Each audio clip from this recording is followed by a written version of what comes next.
All right. All right. All right. All right. It is 11 o'clock. You know what time it is. Let's get started.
So, I'd like to welcome everyone to the Commercial Multifamily Underwriting Show. Today, we are excited to dive deep into multifamily underwriting with a remarkable guest. Her name is Tiffany Spann. Tiffany is the co-founder and partner of Crown Capital, a multifamily investment firm with a portfolio of over 600 units. 600 units. Coming from a background of cybersecurity and information technology, Tiffany brings a unique, systematic approach to scaling multifamily businesses. Her journey began in single family rentals, but she quickly saw the potential in multifamily investments and transitioned into apartment syndication. Passionate about sharing her expertise, Tiffany co hosts a popular monthly webinar, Multifamily Millionaires. Oh, we got to get into that. We definitely going to discuss that. Multifamily Millionaires, uncut stories on how they made it, where she interviews successful investors. She also leads the Multifamily Millionaire Academy coaching program dedicated to helping students achieve financial independence through multifamily investing. So we are thrilled to have her with us today to discuss the strategies and insights into successful underwriting and scaling the multifamily sector. Let's give a warm welcome to Miss Tiffany Spann. Tiffany, thank you. How you doing? I'm doing good. Thank you so much for being here today. All right. So I read a little bit of your bio, but is there anything that you would like to add, spruce up, something that, I probably could have said a little different? No, I think you actually covered it. You covered it really good, actually. One of the best best coverages I've seen. Thank you. Hey, well, believe me, I know you because I met you met a couple of times. But I know the last time we met was at the meeting. Um, that was in I think Humble. No, Humble. Yeah, I think it Mhm. was in Humble at the restaurant, and it was a pleasure. We always talk and over like over the internet and all of that, but to see you in person with your team and everything, it was fascinating. It was fantastic. So, but let's jump right into this. The um the underwriting show is about education. I feel it's very important for someone to learn underwriting. No, they don't have to get all into the depths and all of that, but I feel that there should be a basic foundation that's learned. What is your philosophy on underwriting? I do agree with you that in order to really make informed decisions and to feel comfortable investing in multifamily, you need to understand underwriting.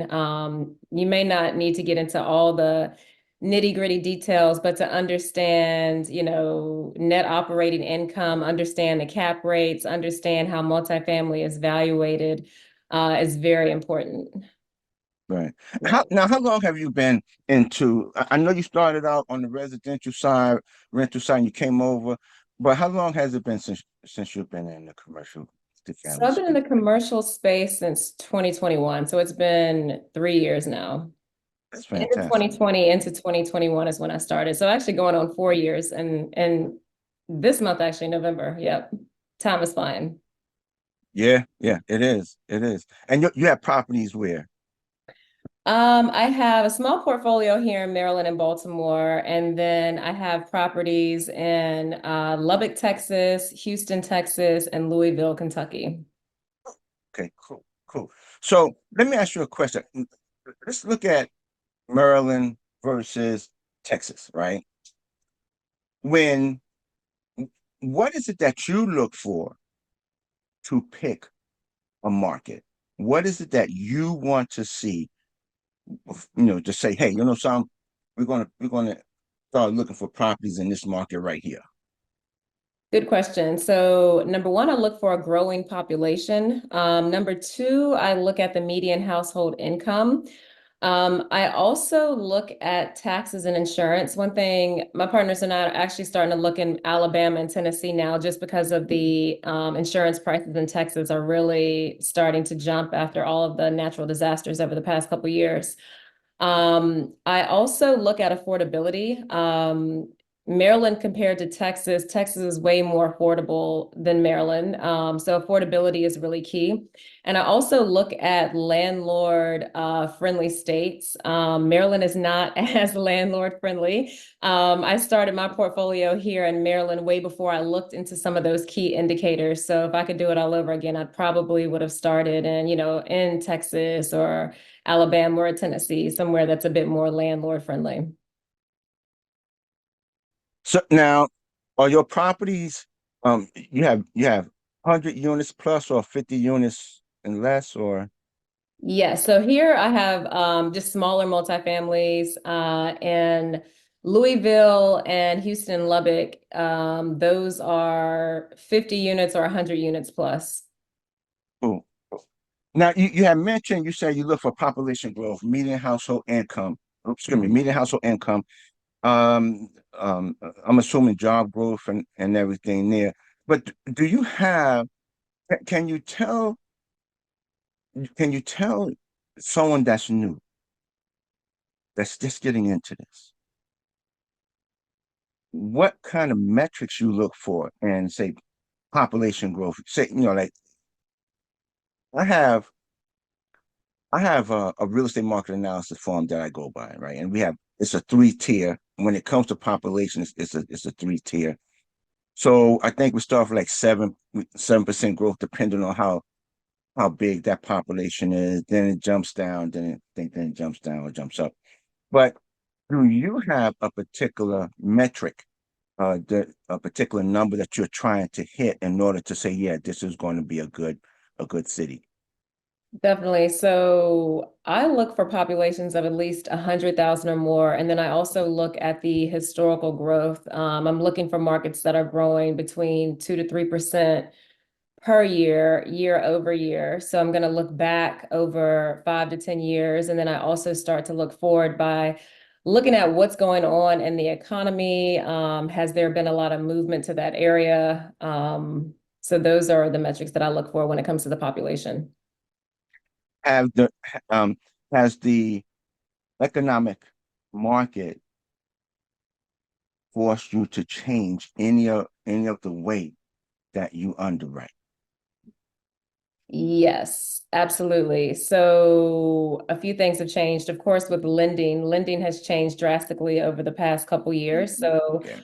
um, I've had to pivot from a lending perspective. My partners and I've also started looking into smaller multifamilies now, stuff that we don't have to syndicate, just because we're finding that it's easier to find private lenders that want to do short-term lending. Like some of our investors now are starting to diversify with us to become our private lenders. So we're looking into that as well. Another thing that I mentioned a little earlier, because taxes and insurance have jumped in states like Texas, we are looking in Alabama and Tennessee. So we're opening up, other markets as well that haven't exactly caught fire like your Houston's or your Dallas. So the biggest pivot for us has been one, the way we're structuring our deal, the capital stack, and then of course, with the lending, with bridge loans and long-term debt, how those numbers have kind of shifted a bit, and the need for larger down payments, have been there. So we've just started over the past year actually looking into smaller units that we can actually raise the capital for and get short-term financing from our investors. Wow. Now that's a shift. I guess with the way things are going in the economy and the uncertainty, I could definitely understand why you have to take that pivot. Um, with the private lenders, do you find that it's a little easier than having to go through agency? Yes, definitely. So, I mean, we're raising money with our private lenders very similarly to the same way we'd raise it through a syndication, but instead of them being an equity partner, they get interest only payments.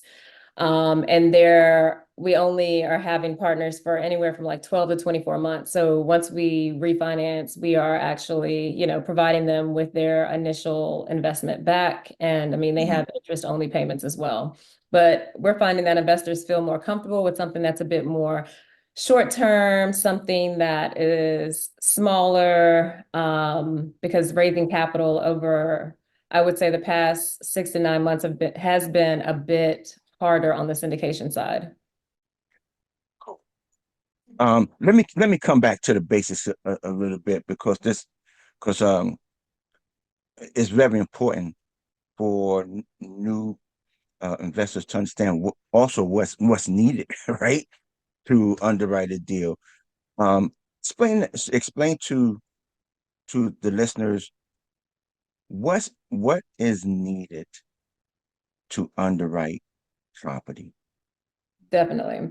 So, I mean, the first thing you're going to need is the rent roll. You're also going to need the T12. So that's going to be your trailing 12. So in the past 12 months, all of your income and expenses. Another thing you're going to need to know is the cap rate for that particular market as well. You are going to have an idea of, your lending terms. I would always suggest, finding a broker or a few lenders where you can, run your underwriting by so that they can verify, your down payment amount, your potential down payment amount and interest rates. But I mean, the biggest thing would be your rent roll and your T12 to start. Correct. Now, since you're starting to look at some of the smaller units, and because you mentioned about a syndication, but since you're starting to use some of the smaller units, um, are you pushing um are you no, let me say this. Let me ask this. Are you able to go direct to seller with the smaller units? Yes. So we actually have cold callers that are calling around, they're making like 500 to 600 calls a day. So we're going direct to seller on the smaller units. Now, are you able, while you going direct to seller, just explain to everyone because there's with the bigger units, you're going to get a T12 rent roll off a memorandum, but with the smaller units, and when you're going direct to seller, you'll get the T12 and the rent roll, but you won't necessarily get an OM off a memorandum. Um, Right. so since you don't have the OM in this particular instance, and you're dealing directly with the seller, um, help us and help us to understand. Okay, so I don't have the OM. What else do you ask for, or would you look for from the seller? Since you're dealing directly with him and you don't have the OM, is there anything in particular that you may happen to ask for? Definitely. So I'll just take an example of, we actually have a 9 unit that we're closing next week. Smaller unit. We have been working with the property manager to get the details. I mean, of course, with your larger stuff, you're going to have more in-depth details. But I mean, they've provided us with a T12 and a rent roll, as well as the expenses. We're also just looking at the market overall and looking at other properties that are on the market and some of the OMs that are there and seeing what their expenses are running at. We also have a local broker where we're, running the numbers by, as well as a couple property managers, because even if the seller can't really solidify a lot of the numbers. Many times you can work with property managers who manage similar properties who can say, you know what, that expense ratio seems about right. We're seeing numbers around this amount. With this particular property, it has a high vacancy as well, which is Mhm. working in our favor because I mean, ultimately we wanted to renovate all of the units anyways, and Right. put new tenants in. But those are ways in which we kind of verify our numbers. And on the smaller stuff, because of the way in which we are structuring the lending piece of it, we're not as concerned about the vacancy. Just because we also have like deferred interest payments that we're doing as well. So it gives us a little time to get in there, get the units renovated and get the tenants in. Fantastic. I like that. I Yeah. like that. Now, for the smaller units, have you found that it's a little more difficult to work with a property manager, or are you in such a large metro that it's not difficult at all for the smaller units? So for the smaller units, this one here is in Birmingham. So one thing that we've done is like leverage our relationships. So I mean, we have another multifamily investor that's in Alabama. And so we've actually leveraged a lot of his relationships. So I mean, he's been able to help us with, the property management company he uses. We have a couple other ones that we're looking at, but we haven't had an issue. But one thing that we have noticed is that the management fee is a lot higher in this particular market. And of course, if you're going with smaller number of units, the fee is going to be higher anyways, but it was like shockingly higher for us. But I mean, it's what we're seeing across the board in this particular market with the smaller units. You say shockingly higher. What So I are we mean, it's talking about? 10%. It's running at Wow, 10%. yeah. Yep. Yeah. And I mean, we've shopped it to 3 or 4 different property management companies, and they're Yeah. all coming back with the same number. So we were just kind of surprised at that. Yeah. Are you thinking about possibly just managing it yourself? No, we're not. Just because we really want to focus on the acquisitions, and with you Yeah. have cold callers. I mean, we also need to manage, what they have going on. And the ultimate goal is to build like a large portfolio in Birmingham. So we'll eventually be able to get that 10% maybe down to like a 7 or 8%, Yeah. But that's our goal. Good, good. Okay. So I'm gonna throw this question out. And because I think a lot of times we get sort of caught up in certain metrics, rent roll. Excuse me, not rent roll. We get sort of caught up in the IRR, equity multiple, the cash on cash, and stuff like that. So I want to ask this question. Let's say, here's a hypothetical. Let's just say there was no such thing as an IRR. There was no such thing as an average cash on cash. There was no such thing as an equity multiple. But the one thing we do know and we have is the income, the expense. We got our NOI, we got our debt service. That cash flow after, what would, what number, how much cash flow would you say you would like to see in order to make, in order to say, hey, I'm going to take this deal to my investors. I'm going after it.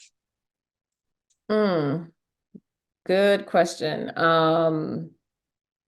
So if we're throwing all of those other matrix out the window, after debt servicing and expenses, hmm,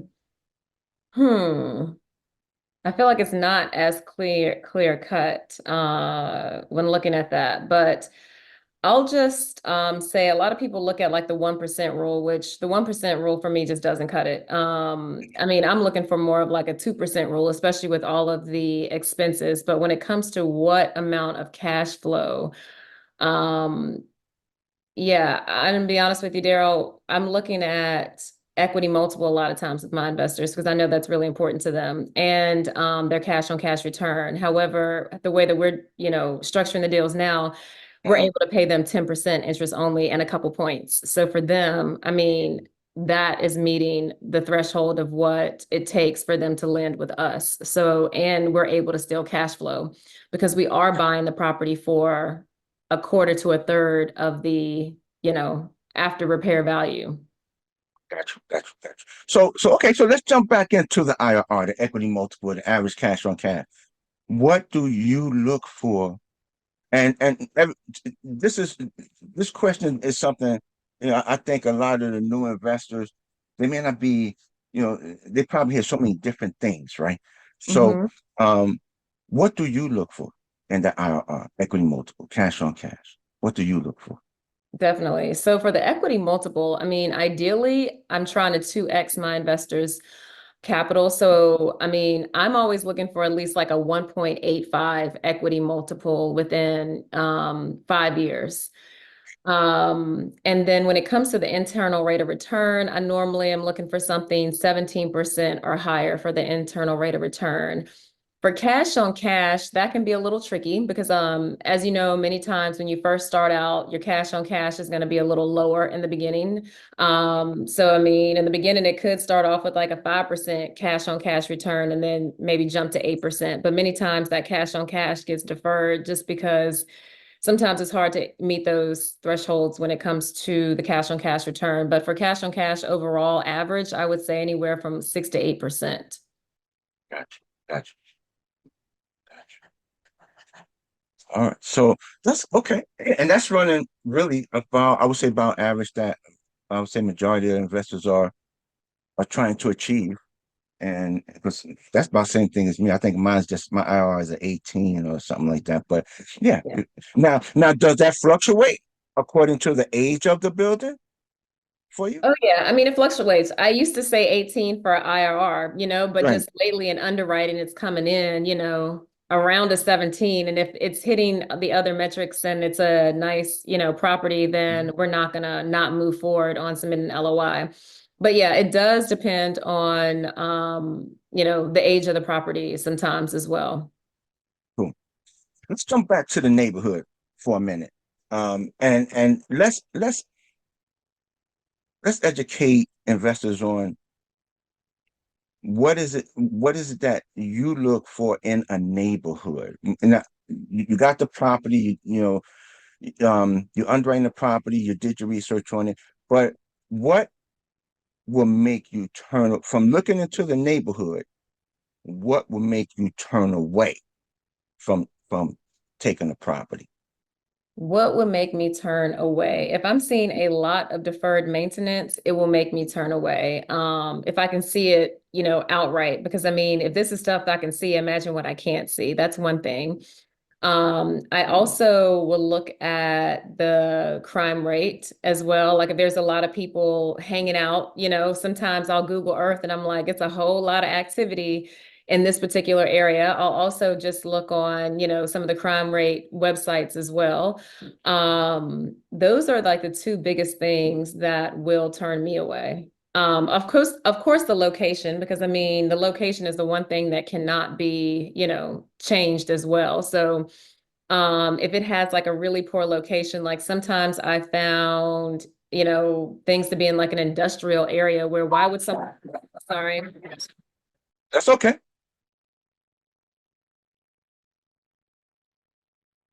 So everyone, are you listening? Of course, it's very important to know your neighborhood, to know what's going on there. Okay. So you should always check your crime maps. I'm gonna ask you too, like what particular crime maps you happen to use. Uh, there's two particular ones that I use, and I use Spot Crime, and there's another that's called Nexus Lexus. And I may be pronouncing that wrong, but I know it's Nexus Lexus, right? Um, so it's So I'll use okay, spotcrime.com. okay, Spotcrime.com is one that I use heavily. okay. Yeah. Cool, cool, cool.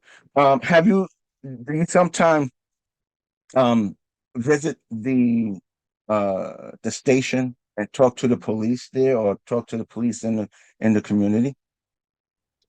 I haven't personally, but I do have a partner, for example, on the Birmingham deal that, visited, also talked to neighbors, talked to folks in the neighborhood to really get to understand the lay of the land better.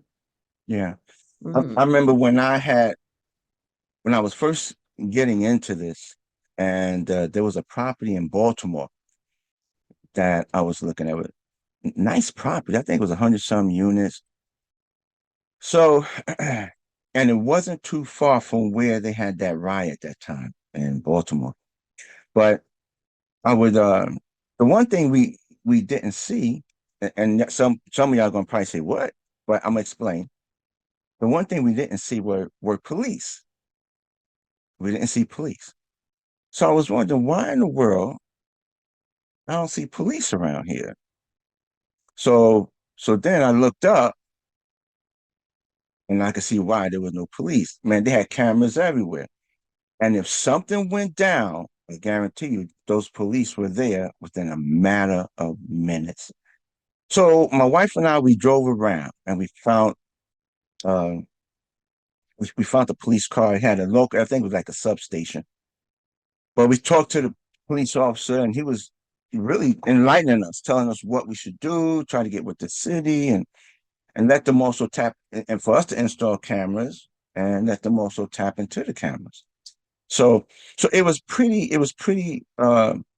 interesting. This was my I think about what happened to me and when I first got into it. That's the reason why I love doing this underwriting show.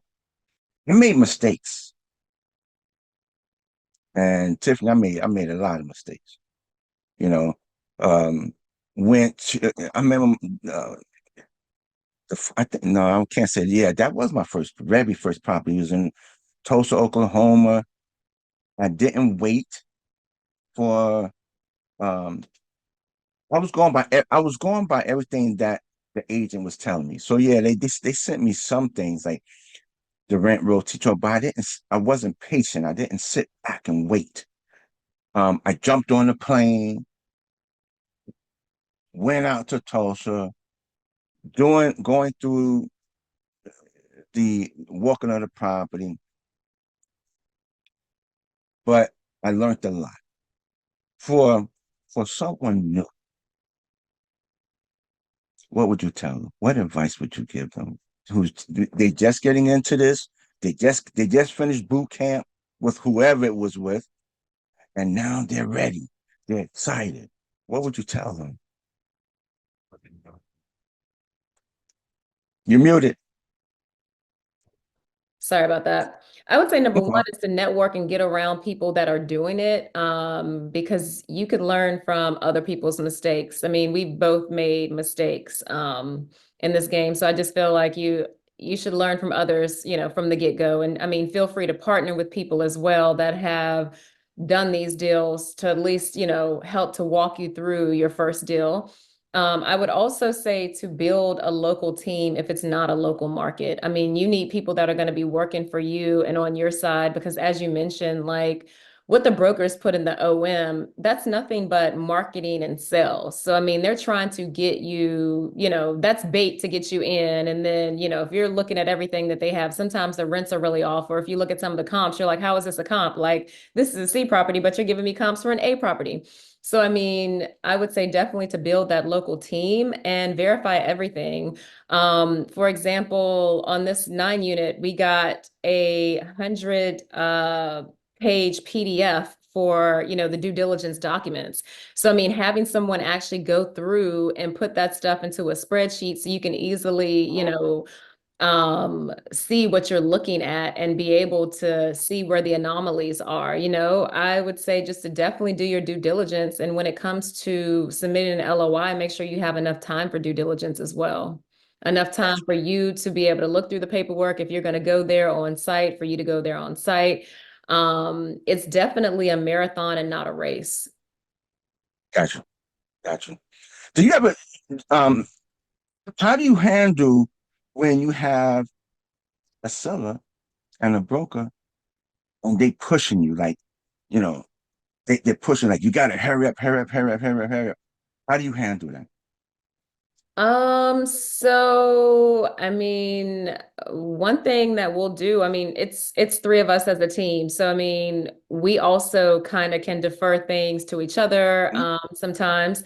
And honestly, like we don't let them push us around because I mean, ultimately, they want our money and they want us to buy the property. So I mean, we will throw different clauses in there so all the EMD doesn't go hard. It's kind of like broken up into different phases.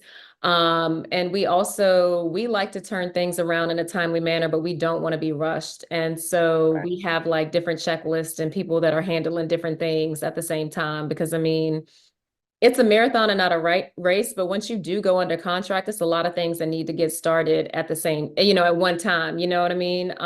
So I just say that to say like we gently kind of push back, If they're Right. calling us at 9 o'clock, they may receive a phone call back at 11 once we've gotten all of our thoughts and had to have like an internal meeting and reviewed whatever it is instead of, hurrying up and giving them an answer where we're going to have to backtrack.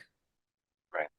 Cool. Yeah, it's being patience, to be honest with you. I mean, it's a patience game overall. And that's one thing that I would say that we do when it comes to, the nudging, because that happens quite often, actually.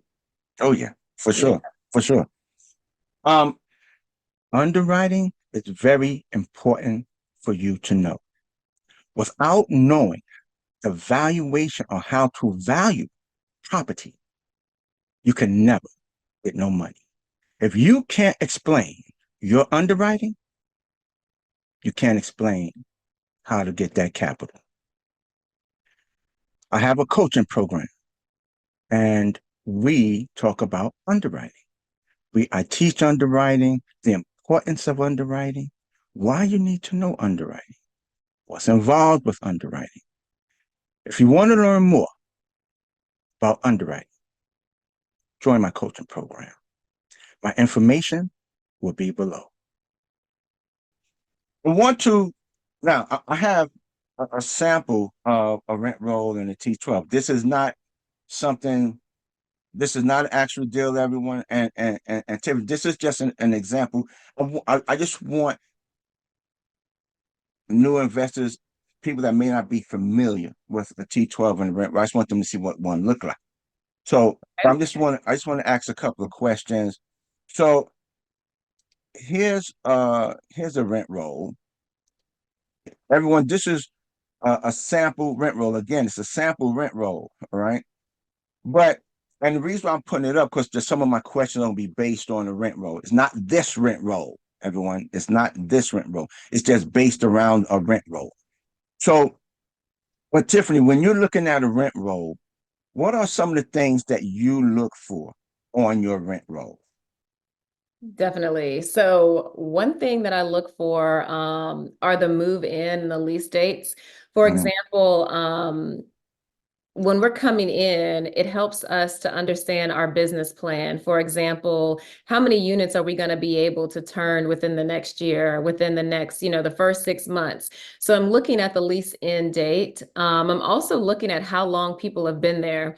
For example, we've had some properties, actually one that we closed in August. It was 30 years old, and we literally had a tenant who had been there for 30 years since the Wow. property had been built.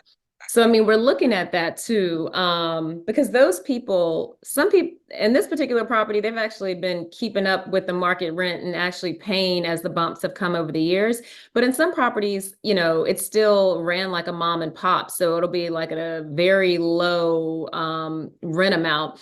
So we factored that in because what we don't want to do is displace, tenants from their home. If they've been there for 10 years and they're a paying tenant and they're keeping up their apartment, like our goal is to retain that tenant. I mean, we wouldn't want to just kick them out of, their home for the past decade. So we look at that as well. We also look at just the overall average rents. If there's any sort of anomalies where I just mentioned, for example, the one tenant who'd been there a long time, if they're paying like a lot less in rent. We look at the bad debt as well, like if they're not paying. So we're looking at that. We're also, I see here like other charges. We do look at that to see what exactly are those other charges. We're looking at the deposit. Um, yeah. And we're also looking at market rent. Many times, there's going to be a market rent column and, a rent column. So you can see the difference between, what the market rent is and what they're paying as well. And again, market rent is something that you'd want to actually double check on your own and make sure that that market rent is actually accurate. We also look to see if there's any sort of program tenants as well, whether they're a market tenant or a program tenant. Um, those are some of the things that we look for. Okay, cool, cool. Now, what's your feelings on low income housing, the low income housing tax credit program? That is when it comes to an asset that you looking to acquire. If you see too much of someone, or would that make you question a little more, or something like that? Section 8. So when it comes to low income housing tenants, I mean, we actually have a low income housing, a LIHTC property, and it's just sometimes things that I would look into looking back. I mean, of course, like management, your management is going to be a bit heavier when it comes to the low income housing tenants. You also have to really, I mean, we're open to it if the numbers make sense, but I'm just Right. kind of speaking from experience. You can't go raising rents drastically. It has to be something that's very slow and steady. Another thing that we're looking at is like when the LIHTC actually expires, like maybe that's when you can go in and start to slowly do more of your value add to start to bring those rents up to actual market. But it's something that I would say proceed with caution if it's actually a LIHTC property, just Yeah. because, it's going to be heavier management.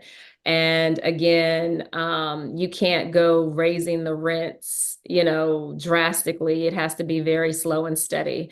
I'd also look at, all of the deferred maintenance very carefully as well, because I mean, some of those properties, some are cash flowing and some of them are having a difficult time with cash flow. So, I mean, those are things that I would look for in Gotcha. properties just based upon my own experience. Gotcha. You mentioned earlier in reference to rent comps about a broker.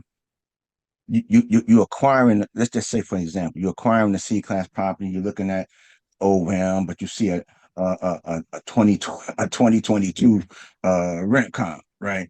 So what criteria do your team use when they're pulling rent comps? So when we are pulling rent comps, we are looking at a similar class, similar amenities, location wise, like we also zoom in. Sometimes there could be a major highway that's running in between the apartment complex we're looking at and an apartment complex on the other side. And the other side could be, a whole nother world, even though it's only a quarter a mile away. So, I mean, we're looking at very like properties all the way around. And when I say like, I mean the finishes are similar. Um, the neighborhood is very similar. Property class is similar. Cool. All right. All right. So now I want to share with everyone what a T12 would look like. All right, everyone, this is what a T. Now, again, this is a sample. This is not an actual property. This is a sample. But and T12 comes in different forms, everyone. Some come like this. Some of them you're gonna have to put like this. It's just one line, you know? And you got to go in, excuse me, you got to go in and play forensic scientist. Okay. But but this is just a sample of what a T12 would look like, everyone. You have your income here, you have your expenses here, and then down below you're going to have your NOI. Okay. So so again, Tiffany, this is just a sample. This is nothing that you have to address. I just want everyone to see what T12 may happen to look like. Some may not. But so when you're getting your T12, what is it that you on your T12? What will make you question certain entries? So we look at a lot of the expenses. Some that we look at are we look at the bad debt. We are also looking at vacancy loss and rent concessions.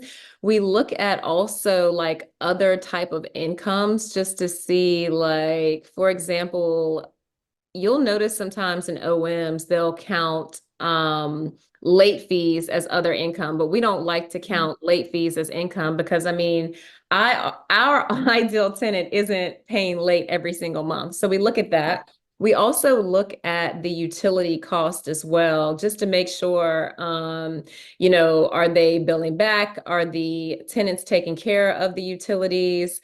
Are they running high on, for example, water and sewer? Is there any way that we can implement RUBS, or has RUBS been fully implemented? Those are things that we look for. We just look at a lot of these, we have rules of thumbs for. So if they're running higher than our rules of thumbs and what we're seeing in similar properties that we either manage or we're like used to underwriting, then it's gonna really be an outlier for us. So you'll see here, like this one has a lot of late fee charges. Like we would not count that as income, even though it has, over $100,000 in income. To us, that's more like, it's good if we're getting some late fees, but we really don't want our tenants to be late. Right. Um, but those are a few things that we're looking at. Yeah. I remember when I got this particular asset when I was underwriting, and I looked at that late fee. I said, "Oh Lord," I said, Yeah, that late fee is a lot, man. I said, "Woo." I said, "Well, I do exactly like what you do. That late fee will not be included because my goal is to eliminate it altogether. So exactly. or bring it as close to zero as possible. But again, everyone, I just wanted to show you just to give you an example of what a T12 would look like. And again, they come in different different forms. So but at least you will have an idea. You know that there's an income, and you know that there's an income. Then you have your other income, and then you add it all together, and you got your total income, and then you got your expenses. All of this right here. Okay, so I just wanted to at least share that with everyone. So I would like to give my co-host an opportunity to ask some questions. Alicia Milton, she's my co-host. Alicia, you, you have any questions that you would like to ask? I do. I do. Thank you so much, Tiffany. This is all some good information. I know, like, our chat was lighting up a few minutes ago. Um, so the questions that I have is, how do you go about selecting your property management for your properties? Because I know that you said even for the small ones and the large ones, you have property managers. And Mhm. Daryl asked if they're all in the same area. So do you have one, multiple? Are they all in the area that the property is in? Great question. So all the property managers are located in the area in which they're in. And it really depends on the property type. Of course, for the smaller properties, I mean, we're looking for property managers who specialize in managing smaller properties. Because, someone who's used to managing 100 plus units really isn't interested in managing many times a 9 unit or a 20 unit or a 30 unit, because the way in which you manage is slightly different. So the first thing that I do is actually look for a property manager who's managing like units and like tenants. For example, if it is a LIHTC property, look Mm. for a property manager who has experience managing a LIHTC property. So that's one thing. We also have like a pretty much a set of questions that we ask property managers whenever we're interviewing a new property manager. And I mean, many times it's geared around that particular property to make sure that they can handle what we're up against and understanding whether they handle the construction, if it's in-house or if it's outside vendors that come in, and really understanding their day to day. Because what we also do is keep our own key performance indicators so that when we are meeting with our property managers, we're making sure that We know how long it's going to take to, or it should take to turn a unit or for certain break fix issues to occur. So those are things that we're looking for, and we're looking to see what exactly they're tracking as well. Another thing that we're looking for is like the communications. If they're bad in communications in the beginning, they're not going to get any better once they start to get your money. So, I mean, look at some of those type of signs off the break. I mean, if they're really good with communications, they're getting back to you. They're able to show you what they're doing. I mean, that's something that's really important, like show and tell versus just telling. I do. Yeah. And we're really big on referrals as well. Okay. Okay. Yeah. So do you share your underwriting with your property manager?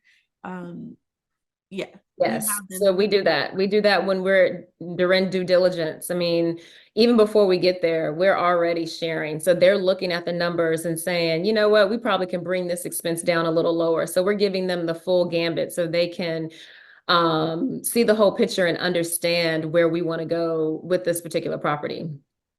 So what span of units, and you get that, I use span in there. What span of units do you typically invest in? Because you said like as small as 9 and then as large as what? So our largest property is 296 units. So I mean, completely different property managers, when it comes to that. So yeah, it just depends. Like we wouldn't even try to use the same property manager for those two. Yes. Um, yeah. Okay, so you mentioned that you share your underwriting with property manager.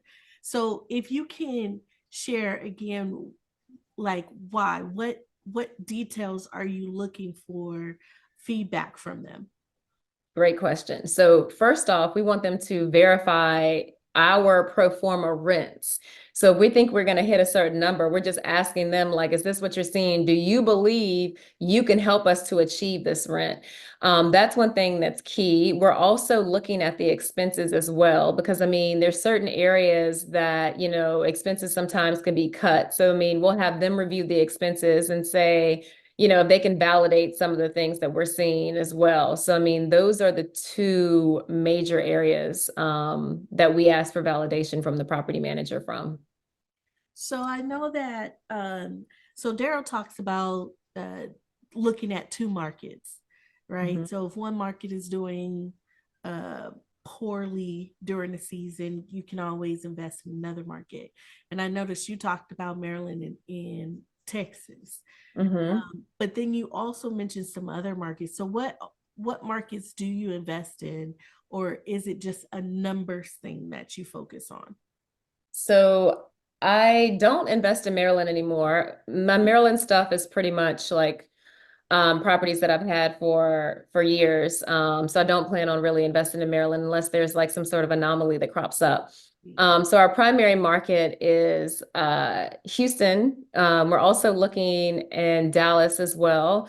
We're looking in Birmingham and Huntsville. One of my partners is actually moving to Huntsville, so we're looking there, and we're also looking at Tennessee. We're just looking at places pretty much 2 hours from where she is, and that could be 2 hours driving or her, being able to hop on a plane and get there within 2 hours. But we normally have some sort of like boots on the ground or someone there that can actually check on the property. But those are our primary markets that we're looking into. It's Okay. not only a numbers game. We're trying to kind of group things together. Yeah. That's awesome. That's exactly what we teach too. Yeah. You mentioned early on that you look at giving your investors 10% payout. So Mhm. is that at the end of the investment or is that during the whole process? Good question. So when we're structuring those deals, it's on smaller deals, interest only. So it's as if they're like a hard money lender. We'll normally do deferred interest from anywhere from 6 months to 9 months. And then, they'll start their interest only payments. Once we refi, that's when they'll get, if there's deferred interest that has accumulated, they would get that at refi along with their initial investment. So explain deferred interest because I know some folks may not understand what that looks like as far as the numbers.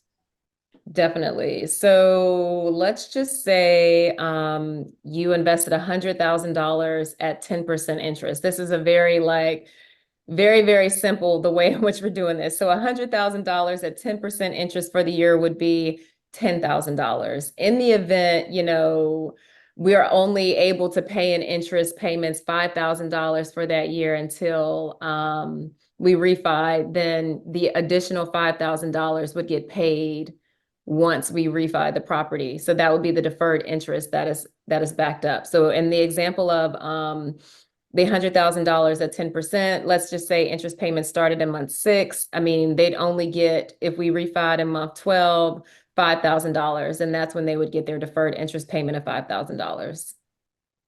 Okay. Okay. And then I see that we had a question here. What was the trigger point that got you to stop investing in Maryland?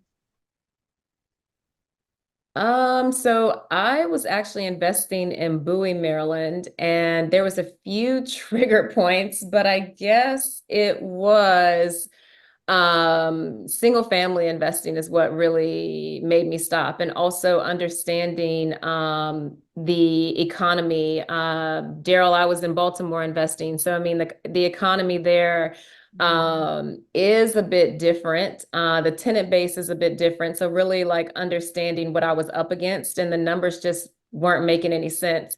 The amount of profits I made for a year, normally they got wiped away somehow during that year, just based upon the tenant landlord laws and the tenant base overall. Yeah. Yeah. Yeah. Okay. That's cool. Well, so going back to the type of apartments that you invest in, what what's the age group? Do you focus in a specific age group? We don't focus in a particular age group. We have thought about we've looked at like a 55 and over community before, but we didn't, pull the trigger on the 55 and older community, but we don't necessarily focus on a particular age group. We normally like something that has a mix of, 1, 2, and if possible, 3 bedrooms. We don't try to just stick to only, 1 bedrooms, but yeah, Mhm. we're not looking at one particular age group though. So what about the building age? So for the building age, we try to look for stuff that's like built after 1974. Okay. Okay. Mhm. That's good. And then why not before 1974? Lead paint and I mean deferred maintenance as well. Every now and again, we'll roll up on something that's a little older that we will say, maybe. And we also look at like the electricals. I mean, I talk about this 9 unit, but I mean, we're having to rerun a lot of the electrical. So I mean, you have to think about your systems overall when you're looking at aging properties.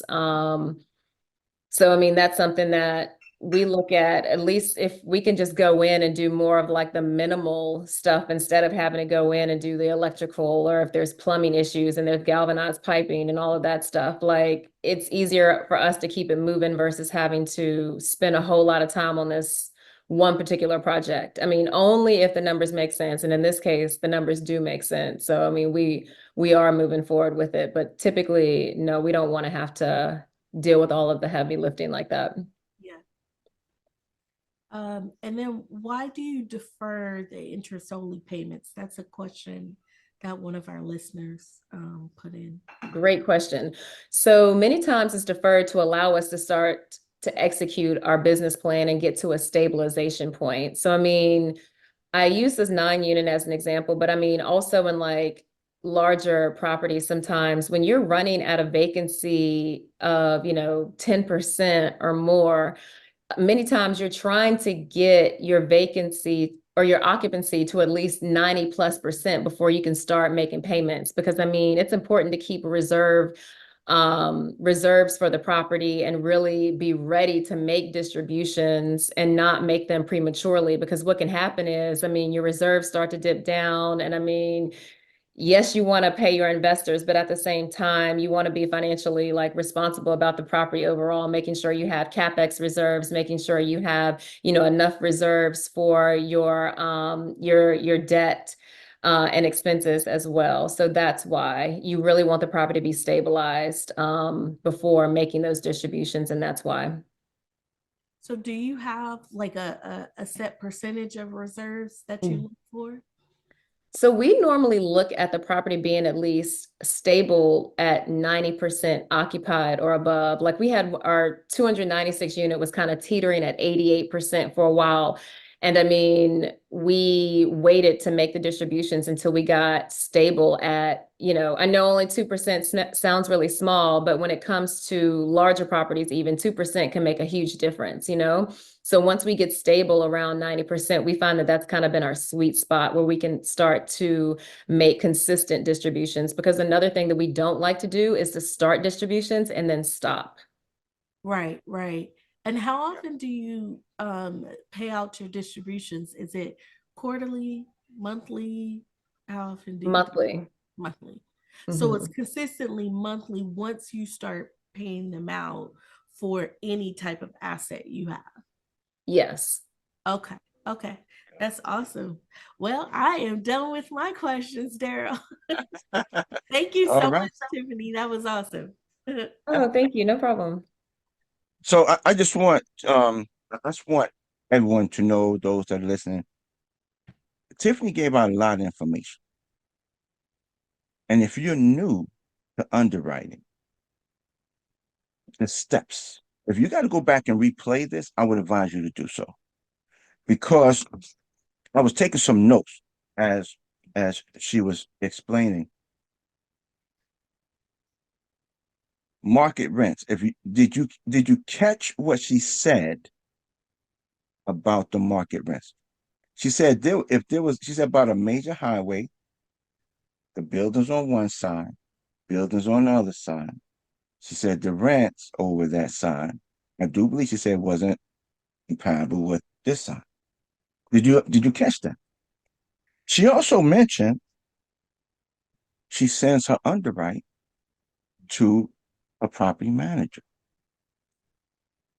The purpose is so that the property manager could look at the expenses to make sure that they are in line with the building.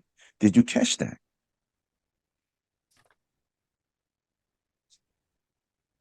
I'm not going to get into the IR equity multiple and everything, but if you didn't catch some of the, I'm not even going to call them golden nuggets. I think platinum is higher than golden. So I'm going to say those platinum nuggets that Tiffany was throwing out there. If you didn't catch that, you need to go back and listen to this again because she gave you some information that's valuable. That's valuable. I'm telling you right now, underwriting is serious. You need to know at least the basic foundation for underwriting. I'm not saying you got to get all into the weeds with it, but my personal opinion, you really do need to know the importance of underwriting and ask yourself this question. If an investor was to ask me about my property, can I really sit back and explain the underwrite to them to say this is how we came up with our numbers? Because if you can't do that, and I'm going to ask Tiffany this question right here. Tiffany, if I came to you with a property, you said to me, Daryl, let me see your underwrite, and I could not explain that underwrite to you, and I'm trying to get you to give me some money, will you give me the money? Absolutely not. That's a drop the mic. Bam, right there. All right. Tiffany, you mentioned about your coaching program. Can you tell us a little more about that? Definitely. So we're actually about to launch our new cohort of it's an 8-week program where we are walking investors through how they can close on their first smaller multifamily. So we go over selecting your market and really establishing your buy box. We go through underwriting, ways to find the deal. So we're actually going to be giving away some of our off-market strategies that we utilize. Of course, as I mentioned, how to underwrite the deal, closing the deal, due diligence, and of course, just offering, any sort of help. Our partners and I, are willing to partner with our students as well if they find deals that, fit our buy box. So. Fantastic. And if someone would like to get in contact with you, what would be the best way for them to do that? I would say follow me at tiff.the.investor on IG. That would be a really great way to get in contact with me. You can also check out my website, which is crowncapitalcorp.com, or send me an email at tiffany@crowncapitalcorp.com, and I can drop all of that information in the chat as well. Oh, yeah, please do. Definitely.